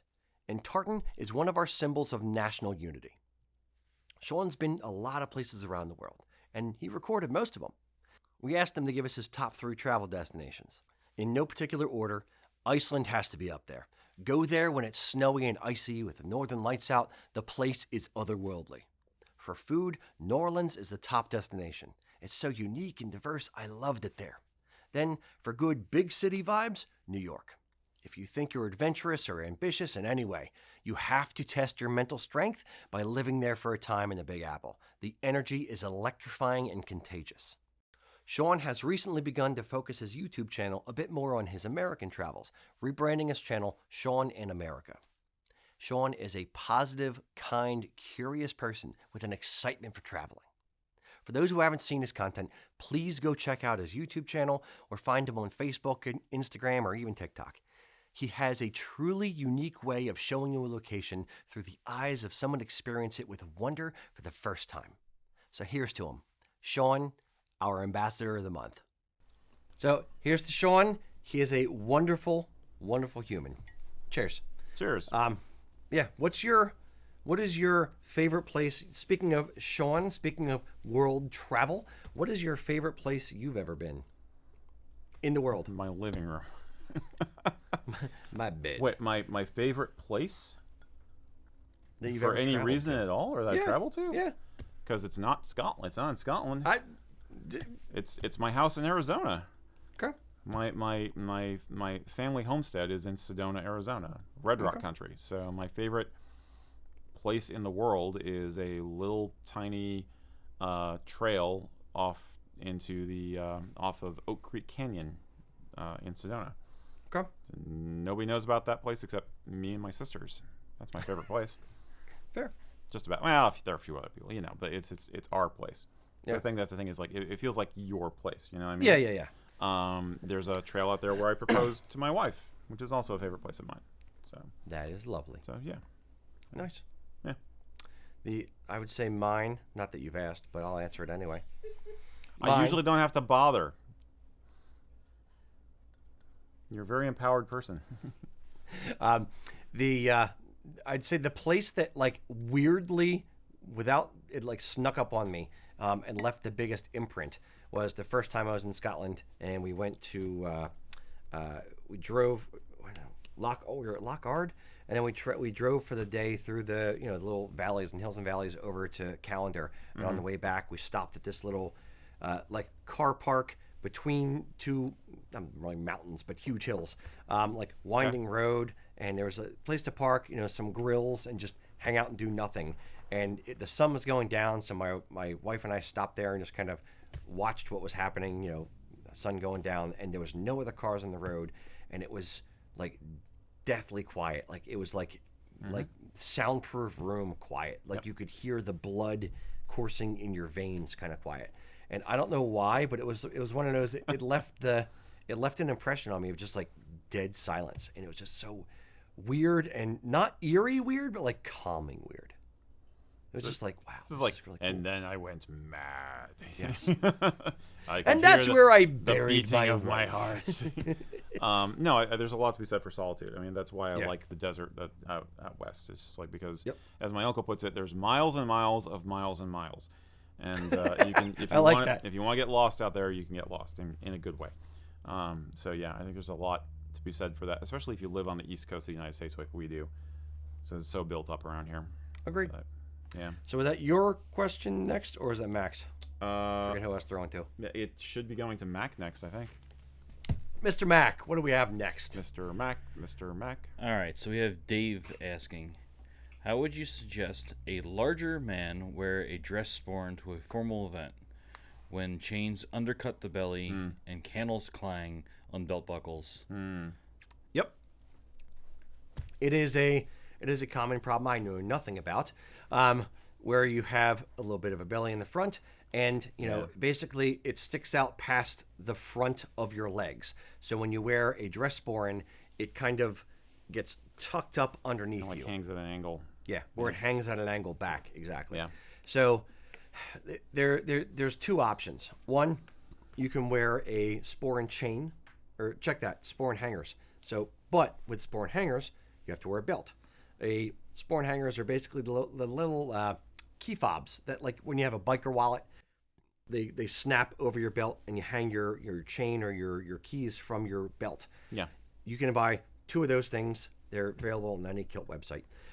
And you can hang your dress sporran or hang your sporran from those from your belt. The problem is twofold. One, the weight of the sporran is suspended by the belt, so you have to make sure your belt is on and snug, or else what ends up happening is your belt just dips down in the front and you look disheveled. Second problem is a dress sporran, the cantle, the metal, the bit at the top with a little knob on the top, ends up banging into your belt buckle, and when you sit down, it really bangs into the belt buckle. So it's definitely not an ideal solution.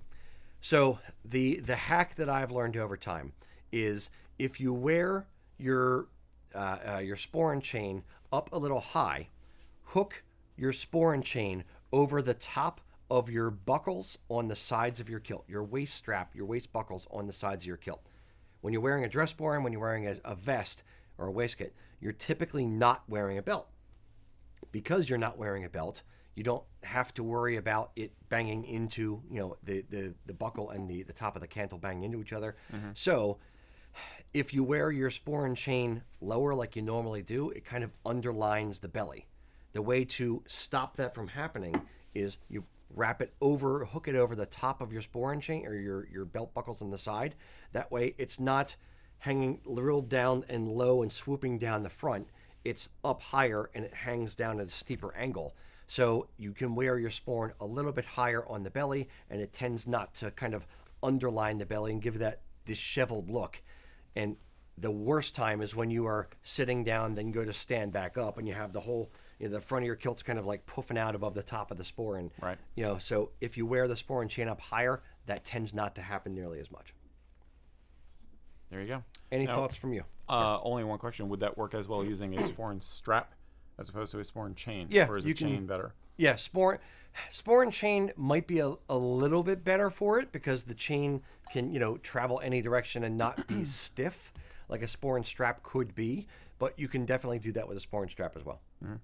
Okay. Yeah, I personally think that if it works for you, a hack like Rocky is describing, I think just tends to look better. I don't really like the look of sporran hangers. They look kind of technical, for lack of a better term. They're not very elegant. Now, some guys find those to be definitely the superior solution, and I have known one or two people who they'll wear a skinny belt. Hear me out. A skinny belt, or like one of those skinny belts, like the Dickies belt that has a no buckle. It just like hooks and all you see is the leather. Or wear the buckle off to the side, and they'll use the sporran hangers, but they're always wearing a layer on top of that, because if you saw that belt, it would look stupid. So a thin belt to hold the hangers and not have the buckle as a problem at all, and just have as minimal material as possible to hold up the hangers could be another way to go. But it only works if you got a vest or a sweater on. Otherwise, it's going to look stupid. Agreed. Whereas your hack basically will look good even if you take your vest or sweater off. Yep. So, yeah. Agreed. Hope that Good helps. luck. I guess the other final thing though is remember you don't have to wear a sporran. Some gentlemen will actually. I know it's traditional and it's one of the differentiators for making sure that you are definitely in Scottish gear, but technically you don't have to wear a sporran. If you have to go without, because otherwise it's going to be dragging on your body and things are going to start to slide down or something because of your body shape, then you do not have. Bottom line is you don't have to wear a sporran. For formal, Well, for formal, yeah. that's what he's talking Okay, about. well, all right. I forgot that conveniently. Didn't someone, I won't point to anyone in particular, give me crap, Mac, a few questions ago for not listening to the question and answering a different question? Just checking. Okay. No one in particular. What? Okay. No, for formal, Even for formal, I'd say. if it's gonna look horrible, but it's Sometimes form has to follow function. I agree, but it's to me it doesn't it completes the outfit. I So agree. I'd rather do suggestion A or B and not have to go without. Okay. Whatever you do, do not wear it around your neck like a Flava Flav clock. Indeed. There's sporran up here. Boy. I don't think that would work. No. Okay. All right, Mr. Eric. Now what we it's got my next? turn. Yes. All right. Okay. Justin C. McDonald. I've long been the only member of my family interested in clan heritage, wearing my MacDonald dress scarf since I was a teen. So he got into that even before he got into kilts. Nice. As I gear up for my wedding in a Prince Charlie, my family is now expressing a desire to add tartan to their outfits. We've talked a lot about the kilts, but what are some gateway options for the women? So everybody wants to get into some tartan. They have no experience. I want to get into some tartan for the wedding, but Okay. they're going to do kilts for the guys, but what are the women? What are the options for the women? It says, P.S. While watching one of your episodes, my bride said, your next kilt is coming from them. Thank Nice. you, Justin. Thank you, Thank you. Justin's fiance. Yes. Thank you for Very, forcing him very to do kind of you. that. Checks in the mail. So we're specifically saying women, or because he said his family? We don't know if it's men or women. He says they've discussed kilts, but the main concern apparently is what are the options for the women. He uses the term gateway, so I'm thinking he's hoping for some simple ideas that are not going to be intimidating. Let's. But we can cover the whole thing. We can Yeah, cover that's both. what I was gonna say. So just for posterity, so if somebody needs something for guys, they can do it as well. Yeah. For a wedding, for men, I would say 3 of them come to mind for how to, if you're groomsmen, family or not, decide like nope.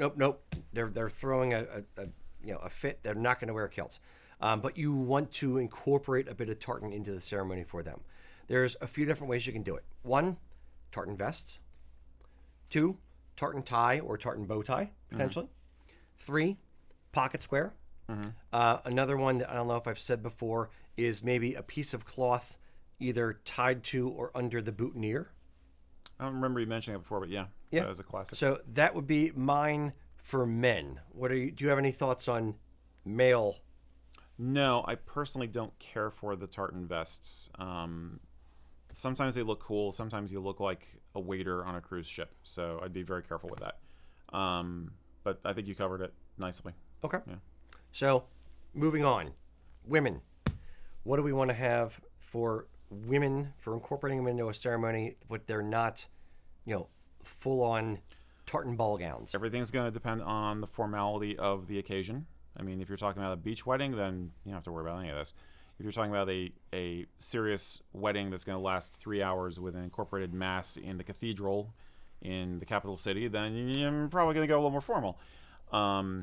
It's a daytime thing also. Like, is it daytime wedding or an after 6 wedding? Most weddings are daytime these days. Yeah. That being said, the very, very simplest thing, like you were alluding to, would be some tartan mixed into a corsage. Yep. Okay. That's starting small. Tartan accents sash is probably the next most obvious option because you can wear it a variety of different ways with a variety of different kinds of dresses or outfits. Yeah, those are the easiest and also frankly the most economical things you can do. And then moving on up the scale, a kilted skirt, if they've got the scratch, traditional kilted skirt, or better yet, if it's more formal, a hostess skirt, which means the length goes down to the ankle, with a traditional blouse, basically the whole timeless thing. Blouse and perhaps a bolero jacket, something like that can look very sharp. So you have like, I can easily imagine like a hostess skirt, blouse, bolero jacket, and a tartan corsage, just like the men in the groom's party, could actually look really sharp. So I would also say a shawl or a wrap of some kind could work. Yep. Depending on again what kind of dress the ladies are wearing.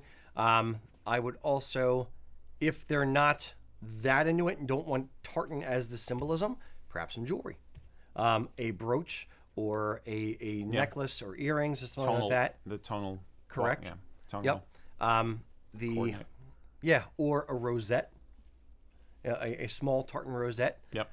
Just little tiny accents. It doesn't have to be an over-the-top thing. You're just trying to impart some level of symbolism that, hey, they're involved in the thing. That's why they all have the same tartan on or whatever. Yeah. So. Yeah, I would say, and rosette was I was fishing for that word, and for some reason I was losing it. But yeah, rosette, typically going with the sash, is another easy option, and spices it up a little bit. You can incorporate things like clan symbolism in jewelry as well. Look and booth jewelry, traditional Scottish symbol of matrimony and love. So that's an easy one you could use.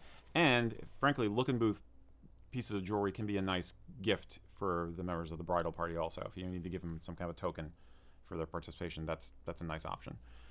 I have another one. He's got another one. Yes. Not for everybody, but you could also give this as a gift to the bridal party. Mm-hmm. Matching neck tattoos. Oh, okay. For all the women. I was gonna go with clan crest. I was gonna go with tights. Like acrylic tartan tights. Neck tattoos. Yeah. Okay. Neck tattoos. Yeah. Okay. Yeah. Or brands of the clan crest. Maybe not on the neck, but yeah. I think it's kind of what I'm not hearing from the question also is, what does your bride-to-be want the vision of the wedding to be? Because some folks are very, very strict about what they want for the colors and the forms of the special day. Others are more freeform. If you look at weddings in Scotland or less formal weddings here, you'll see a rainbow of tartan. People do not all necessarily have to match. And then it goes up from there. Like you might have a different tartan for each side of the family. Like the bride has a tartan that represents their family, and the groom likewise. And you have two tartans, and then they get combined, for instance, in a hand fastening cord, something like that. Or you have the exact modern, everything is monochrome and gray and silver and black, super modern, ultra sleek, New York tartan wedding, and everybody's in sterling gray, and that's it. So you need to make sure you have a unified vision of what the vision is, and your bride-to-be needs to be the leader of that. At least traditionally, involved that is in the attitude. process. Yeah, yes. I mean, my wife and I shared our ideas equally, and luckily we had very similar aesthetics in mind, so it wasn't a problem. But that's the thing. Leave some room for creativity, and make sure that it's not going to be an economic burden. I will say this: a tartan skirt, I think a lot of women would much rather have a requirement that they have and purchase a tartan skirt for a wedding rather than a bridesmaid's dress, which they're going to wear once and it's going to sit in the freaking closet. And maybe they try to make it work for an evening dinner at one point, and then it doesn't fit anymore, and they get pissed off that they had to spend all this money on it. And Jamie's over here smiling because she knows exactly what I'm talking about. So in that sense, you could actually be doing your bridal party a favor by saying, invest in a garment that you're going to get more use out of and enjoy more, and will always remind you of the day. How's that? Lovely. And matching neck tattoos. Mm-hmm. Yeah. Mm-hmm. That's where I'm going. Yeah, or piercings.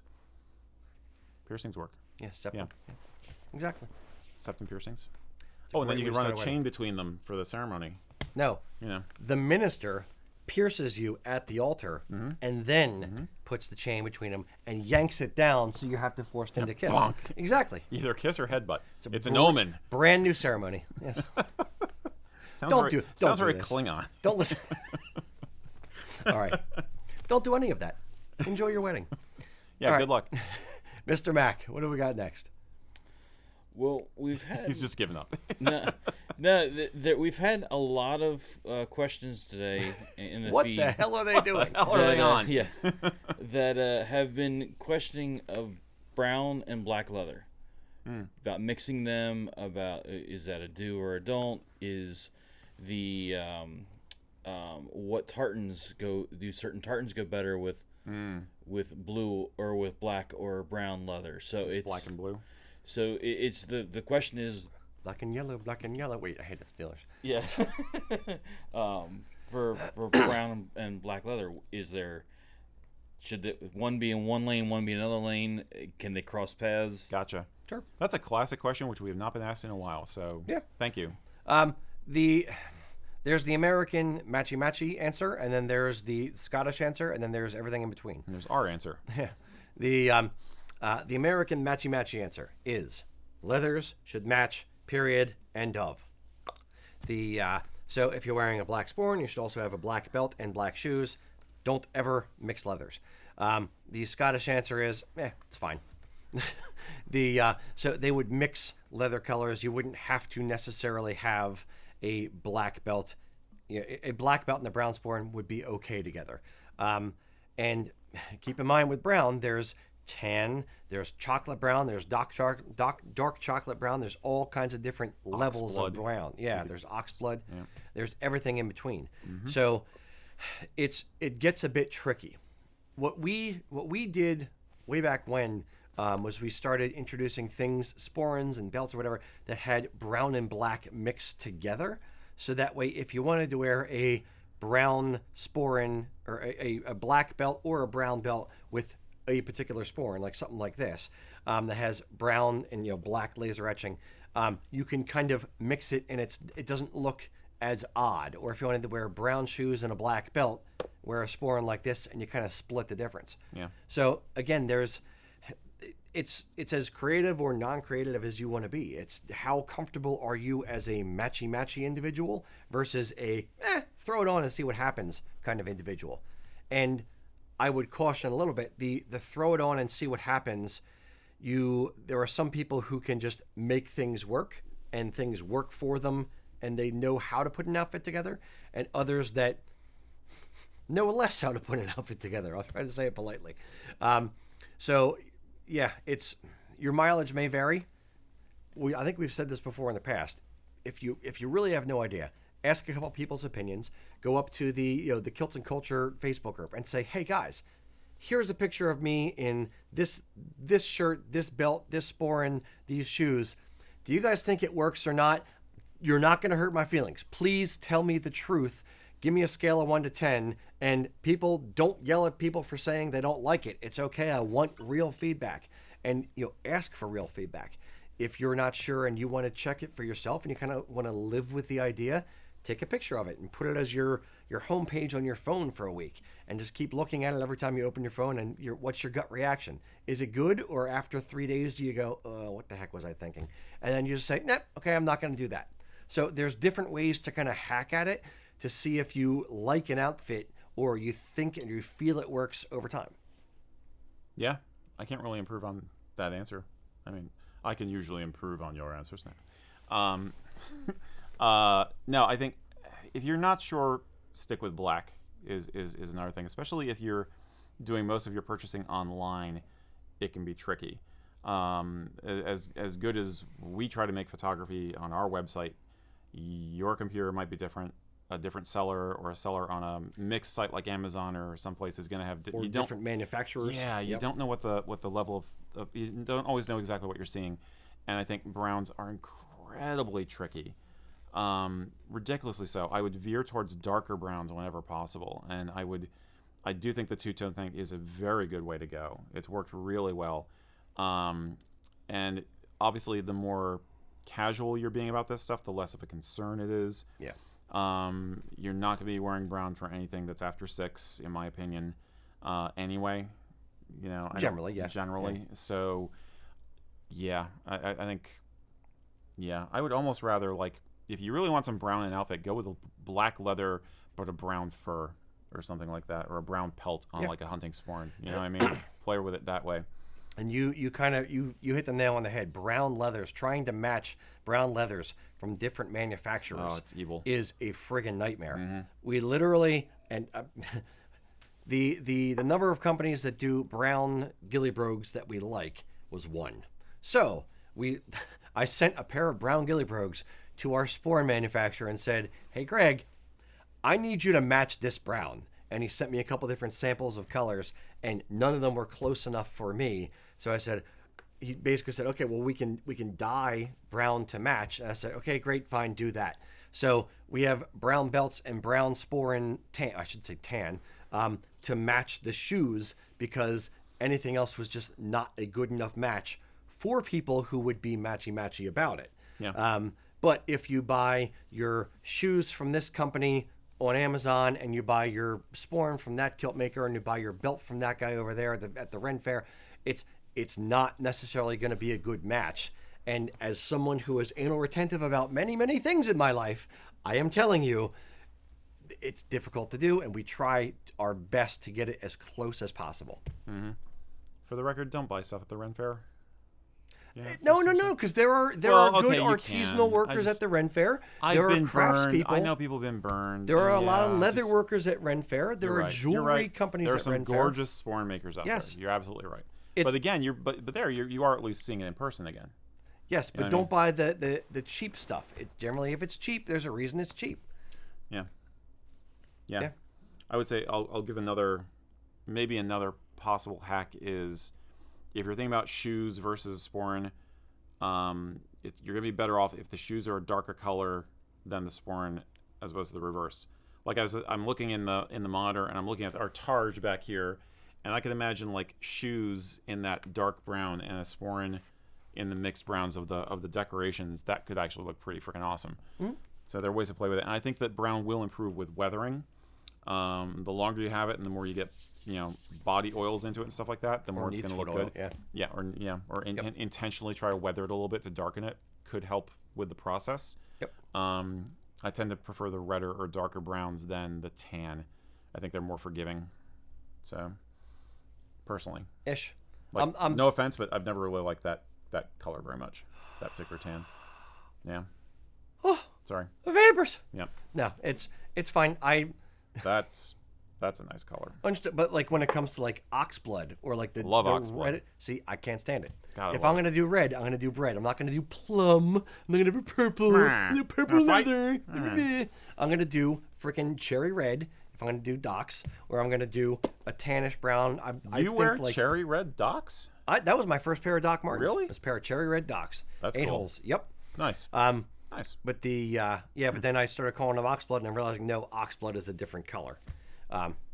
Yes, it just sounds more badass. Oxblood, yeah. And everybody else at the show mocked you. It's like, he thinks his boots are oxblood. They're cherry. Yeah. Red fruit. Red Exactly. Fruit. Red fruit. Red Okay. fruit. Yes. All right. So anyway, did we answer the question or not? I have no idea. What about the tartans? As far as, is there Oh, right. certain tartans that go better Weathered often. with browns, or certain tartans that go better with black? Go ahead, because I'm going to disagree with your answer. So I want you to go first, so I can disagree with you. My answer is Paisley. If you're gonna I'll very much disagree if with you're you. gonna disagree with me, I might as well go all in, right? Yeah. No, I don't know. I think honestly, it doesn't bother me that much. I think any tartan can look fine. Yeah. With either of them. If you're going for we're heading into fall, so it is getting to be tweed season. I think that weather tartans can look very nice with brown leathers, and some of the muted tartans especially can look really nice with browns. So, yeah, that's my general answer. But it depends on the tartan. It's very idiosyncratic. Yes. I will actually go. I'll still disagree a little bit. Brown. I don't know. See, from my matchy standpoint, I don't know if I like brown. Depends on the brown with the tartan. If it's a weathered tartan, because if it doesn't if it doesn't match the brown, does it feel like you took your shot and missed versus you're just doing something? So like I love brown and navy. Think like regular Saxon wears suits. Brown and navy are a classic combo. That's why I'm wearing my tannish brown sporran today with a navy vest and navy in the kilt. Like I could see guys in a suit with that exact combo, but those are the shoes. Correct. Yeah. So I like brown and navy together. So a modern tartan would not look bad with brown at all. Ancients don't look bad with brown. It really depends on the whole outfit versus what any particular individual thing. It can all work. It all doesn't work. Kind of the leathers and the tartan are two separate entities, so they'll work together. Period. Yeah, we always say that the sporran stands alone. It is definitely almost always a centerpiece of the outfit, but it kind of stands on its own. Like people sometimes ask us, like, is there one fur you should have on your dress sporran versus another because of the colors in your tartan? And the answer is no. Also, yes. All of them. If you like it, wear it. The sporran is its own thing. But it's kind of a chicken and egg thing for some guys. Like, do you get the tartan before you get the kilt, or get the sporran, or do you pick out the brown sporran because it's going to go with a particular tartan you own? It's not a chicken and egg thing, because it's chicken and chair. They're both fine. The chicken sitting on the chair. Yeah. It doesn't matter the tartan. It doesn't matter the sporran. They all go together. Yeah. Period.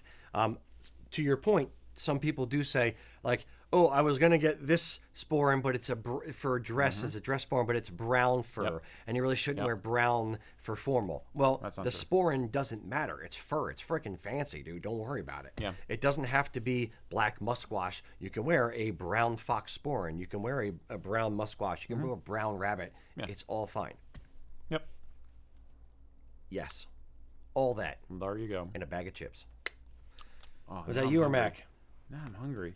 That was Mac. Okay. So you in the hat. Hello, folks. All right.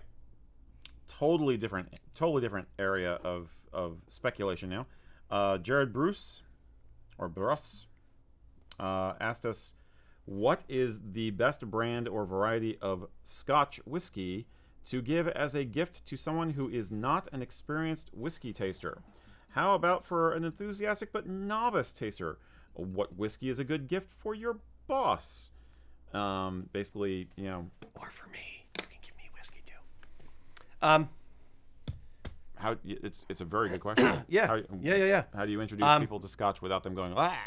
I would say this. You want to, price point wise, I would stick $60 or under. So you don't want to go crazy on something that somebody's going to go, thanks, I'll pour this out later. Or you don't want to go too cheap where it's just going to be bad. So I would say Glenkinchie is a good one. Okay. What was the other one that I really, really liked? The Speyside that we had. I had it in my office. Now the name is escaping me now. Darn it. Damn it. We'll have to use the Wayback Machine later. Exactly. I don't remember. Insert it here. Shield egg! It was a customer gave it to us for a gift, and we did a thing on the show. We weren't gonna. It was the first one we reviewed. Doesn't help. It was the first one we reviewed that somebody gave us, and I'm like, okay. I'm not sure if I'm gonna like it. And then we drank it, and I'm like, it's really, really good. We got to review this in the show. Okay. Anyway, so I would say Glenkinchie is a very, very solid one. I would not necessarily do an Isla or something with a very, very, very strong flavor profile. Yeah. Because that could put them off to the whole thing. Mm-hmm. And if they've never had it, or if they're like, I've had Scotch, I was kind of okay on it, then I would say give it to them with a piece of chocolate. So get a medium to blandy kind of Scotch and give them a small piece of either milk or dark chocolate and tell them, okay, put the chocolate in your mouth and let it kind of melt in your mouth for a few minutes, or not, 15, 20 seconds, and kind of swim the chocolate around in your mouth. Don't swallow it, just put it in your mouth and let it kind of sit there, and then take a sip of Scotch with the chocolate. And if you've never done that before, try that as well. When Bill Reed was here, he had us doing that, and I'm like, wow, that's really, really cool. It gives it a whole different profile. Mm-hmm. So if somebody doesn't like Scotch, that is Bill Reed's trick to making them kind of start to appreciate it, is give them a little bit of chocolate with it. So Glenkinchie with a bit of chocolate. That's just my a answer. spoonful of chocolate helps the medicine go down. Exactly, and Scotch is medicine. Mm-hmm. Yes. Mm-hmm.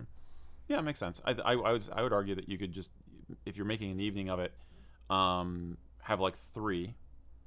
Okay, and I mean, he's talking about gifts, but if I'm imagining this in person at the moment, but you have like 2 or 3 for the evening, and you have a charcuterie board and chocolate. So you have some fruits, you have some cheeses, and you have the chocolate, so that they can experiment with pairing things based on what their personal preferences are. Give them a few options to help them ease themselves into it, and make sure you have some water so that they can rinse. Yeah, a little tip. Yep. Or open up the Scotch as well. That too. Yeah, maybe, and if you're going to do that with somebody as well, give them, the Scotch neat, and then give it, maybe have two. One that's neat and one with a couple drops of water to help open it up, and then explain the differences and see how this one neat tastes a little bit different than this one with a little bit of water. And they may gravitate towards one or the other, but give them some options and explain it to them. Yeah, and I think explaining it to them is a good thing. Like, if it's a gift for somebody who you're not in person giving it to, make sure you write some of these notes down for them. Say, hey, I know this is your first time trying this. I hope you really enjoy it. Enjoy a special evening with it. Here are my suggestions on how to do it, so that they aren't going into it blind. Yeah. And give them a deadline. Exactly. I want a report back. I want a full report. I want a full report in 3 days. Exactly. A book report on it. Yep, exactly. All right, Mr. Mack. Now, do you only put the red fruits on that charcuterie board? Exactly. Yes. No, if you're going to make it a gift like that, I would say give them a little bar of chocolate. Maybe find what foods pair well with it, what cheeses, whatever. Give them a couple pieces of cheese. Give them the bottle of Scotch, and make a little bit of a thing out of it. Yeah. But I agree, definitely not something too peaty. Yeah. Or too peaty, too not smoky. too overpowering. Exactly. Yep. All right, Mr. Mack. Alrighty, so we have mousework. There we go. All right. Shield egg. Shield egg is the name of the damn Scotch. I forgot. Shield egg. Bam. Knew it was going to come back. Thank God I got to it before Mac opened his mouth to ask the next question. Yes. Shield egg. So we could edit that in as if you didn't. We could just out all the things. Just the angry expression. Shield egg. That's when I say insert here. Put it there. It's fine. Right. All right, Mac. All right. What do we got next? That's like frighten the audience. We have Rob asking, Sir Sean Connery was often seen wearing a black turtleneck with his PC, and he thought it looked really cool. Do you think it would pass for a formal event? Yeah. Here we go. Do you want my eye to twitch, Mac? The man is dead, so I find it difficult to speak ill of the dead. Do you? No, not really. No, I like Sean Connery. I do. He had a lot of great movies. I would say he wasn't always the best dressed. Like I remember seeing photos specifically of him with a sporran with a tassel missing. Now, in fairness, the man didn't give a toss. Like he's great for that. And I'm not nitpicking and saying like, how dare he? It's not that. I'm nitpicking the outfit, not the man. He had a sporran with a tassel missing. I remember seeing pictures of him where he would wear like a jabot and then the lace cuffs, and one of his lace cuffs was missing. So like he was not always like the most, the peak performance of Scottish Highland wear. I remember seeing the tartan tie. Tartan tie. It was when the Scottish Parliament. It was the Scottish Parliament tie. Okay. It was like a olive green tie with a blue and red on it or whatever. And he's wearing that with his McQueen kilt. Yeah. And he's wearing it with a PC. So it's a tartan full-on necktie with a PC and a different tartan kilt. It was one of those like it. Yeah. It hurt my brain. Yeah. But it's not something I would do. He was doing it for a particular thing, or for an event, or for the red carpet and at a premiere. So it's fine. Or if he dipped his lace sleeve in his soup and had to toss it off. No, it's fine for him. I'm not judging him. Would I do it? No. Yeah. Celebrities can get away with things in ways that humans can't. I don't know. But, Celebrities get away with a lot of things. Yeah, whether they should or not. Misogynist. But the so anyway, I've seen several different versions. That I think most of the ones are ones you alluded to. I think I've seen one where it was a tartan tie that matched the kilt, but it was still a necktie with a PC, and it looked a dog's breakfast. I'm sorry. A long necktie. I didn't like it. The reason why we're saying that is a long necktie doesn't feel right with a low cut vest. It just feels a touch off. a tartan necktie with a 5-button vest where you see less of it, then okay, fine. I wouldn't wear that for evening necessarily, personally. Not for evening, Could, no. I guess, Yeah, but yeah. not. Yeah. But, Ian, our store manager, wears it and he rocks it, and I'll say he does a good job at it. but that's tweeds. That's day wear, Yes. not formal. So let me play with it a tiny bit.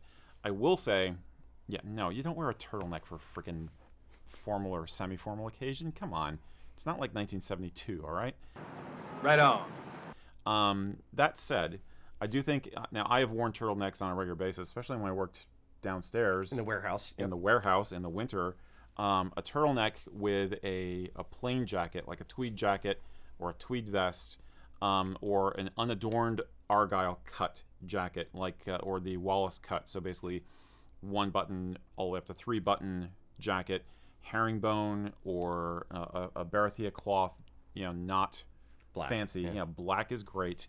Antique buttons or bone buttons or modern black, plastic metal buttons, something like that. Not silver bling bling Clan Nagil buttons can look pretty sharp, and you get that very modernist kind of crisp look going. Yep. I like that. I personally like that, but that's a day wear option. That's an autumn to winter day wear option, not a Yeah, it's more casual. not a dress up option. Yeah. That's when you're wintering in the Hamptons. Yeah. Quite. Yeah. See, that's why I don't wear the goatee anymore, is because I wear the black turtleneck and stuff, and people say I look like Anton LaVey. It's true. Fair. Or Steve Jobs. Even worse. Fair. Very good. All right. Was that you or Mac? That was Mag. I had nothing about Sean Connery. I Fair. had nothing about Sean Connery on my list. Sweet. Sweet. Okay. This tweed makes me sweaty. I like my turtlenecks. Now I want to watch Train Spotting, actually. Joel Carden Gibson from YouTube says, my sister is getting married in January, and I was given permission to wear a kilt. Do I use the fly plaid, or do I do without it? Also, do you need a jacket for a fly plaid, or can you wear it with a vest without a jacket? I don't think we need to belabor this one too much. Say it again. Do we wear a fly plaid with He wants to know, he's been granted permission to wear a kilt to a wedding. I'm not sure if he's in the wedding party. I get the impression his sister is getting married. I don't know if he's in the wedding party or not. Okay. He's asking if he should wear a fly plaid or not. And if he is wearing a fly plaid, can he wear it with something other than a jacket? No. No and no. No and no. The fly plaid is kilts. Kilts are kind of the peacock in the room, especially if it's a room of regular guys in suits and you're wearing a kilt. You are the peacock. So you're already, kind of out there, and yeah, you're the peacock. Period. Even if there's other guys in the room, if it's a wedding, I wouldn't wear a fly plaid because it's kind of you're peacocking, squared. Mm-hmm. You're taking it up a notch, and it's kind of more of a look at me, look at me, look at me, when it's not necessarily about you. So the fly plaid is something that there's not a lot of reasons to wear it because you are separating yourself from the rest of the people. If you are a groom, then that's the perfect time to wear a fly plaid. Mm-hmm. You can repurpose it maybe to a shawl or to a wrap later on for your bride. Maybe you give it to her or something like that. But you don't get a whole lot of use out of it. But if you're going to get married, that's when you wear it. Would I wear it to a wedding? No. Yeah, no. Would you wear it with anything other than a Prince Charlie or an Argyle jacket? We have a lot of people do this. A lot of Americans do this. It's not supposed to be done. Fly plaids are meant to be used with a jacket, and particularly a jacket with an epaulette for it to pass through to keep it where it's supposed to be in the first place, which it won't stay in anyhow. But Fair point. Yeah, it's definitely a ceremonial thing. I mean, if you're groom, if you're officiating, or if you're delivering the address to the haggis at the burn supper, maybe. I don't really have much use for fly plaids personally. They look awesome, but they're a pain in the ass, and they're very much I am here to be present. I am in command of the situation. It is a ceremonial kind of a thing. So Yeah. Yeah, if you're an MC in a sense, you know what I mean? Yeah. But no, I wouldn't do that. And fly blades are not meant to be worn with Highland shirts. They are not. Yeah. They're not a traditional garment. They are a symbolic garment. I will go 2 steps further. So yes, you're correct. Do not wear it with a Highland shirt or anything other than a PC or an Argyle. Do not wear it. Do not try to wear it with a vest. And for the love of God, do not wear it with a regular suit. We've had people ask us or purchase them and say, "Hey, I'm going to wear this with a suit," and I'm always kind of yeah, okay, that's nice. I hope you have a nice wedding. We've seen some things. Yeah, I've seen some things, man. It's just don't do it. Yep. But think of it this way: you're going to look sharp, and it's one less thing you have to worry about. So. Indeed. Yeah. All right, Mr. Mack, we'll do one more from you. Okay, we have WH that. What? Asking, you advise not to mix tartans from different clans, which makes a ton of sense. But what about different tartans from the same clan, or the same tartan but a different palette? Can you wear different tartans of the same clan? Can you wear different tartans in different palettes of the same tartan? You're talking in one outfit, to be clear? I'm assuming one outfit, yes. Okay. So if it is like Stuart dress modern, Stuart dress ancient, or Campbell modern and Campbell ancient, in the same outfit, would you do that? Would I? No. It's my level of matchy is American high. Therefore, it's no, I wouldn't do that. It would just look. It would look weird. It would look like you got dressed in the dark, or you forgot something, or it's like, why did he do those two things are different. Yeah. It would feel a little bit weird. And whether that's color palette or the same clan, it's still like Stewart of Appin versus Stewart Red, or McDonald Clan Rattle versus regular McDonald Tartan. I still probably wouldn't do it. I would just do one and do it well, period. I wouldn't mix and match, grab bag it. Yeah, no. I've seen pictures of guys who've done it, and it just looks odd. It just looks odd. I want to, because I try to be creative with this stuff, I want to try and figure out a way that you could do it and get away with it, and I really can't very well. It just doesn't work in an elegant way, in my opinion. Yeah. It's all about the feel of it, and it doesn't feel to me like it works well. Yeah. I'm not trying not to be harsh, but it feels like you got dressed in the dark, or you grabbed it and accidentally grabbed the wrong one kind of thing. So can it be done? Do people do it? Yes. Am I going to stop you on the street and scold you and beat you with an iron rod because you've done that? No. I'm going to keep my mouth shut and like, oh, look, he's doing a thing. It is what it is. But would I do it? No. That is a thing that exists. Yep. Yeah. You don't want to go for that gradient look. Right. It's like color at the bottom and then gray at the top. Yeah. All of them. That's what I mean, the idea of combining weathered and muted and modern is an interesting take on it. And I'm trying to imagine it. Like, could you do something like a weathered tartan and then like a really, I don't know. Like where were the Madras plaid jackets with all the different Stuart tartans on it? Yeah, right. Yeah. Madras. Yeah. If it as an art piece, maybe, but it wouldn't be. Right, but that's different. Yeah, but it would. It's not tradition heritage. Well, it's kind of heritage, but it's different. Yeah. All right, I think we have time for one more. Mac, I'll throw to you one more time. Oh, okay. Twofer. Now I'm just because that was kind of a short one. Yep. And now I'm putting him on the spot. Okay. Sorry, man. Not sorry. I love putting him on the spot. Wiley is asking symmetrical versus asymmetrical. Do you have a preference? Oh, for the love of God, symmetrical. Symmetrical. So symmetrical. Yeah. All symmetrical. The asymmetrical tartans are the bane of every freaking kilt maker's existence, period.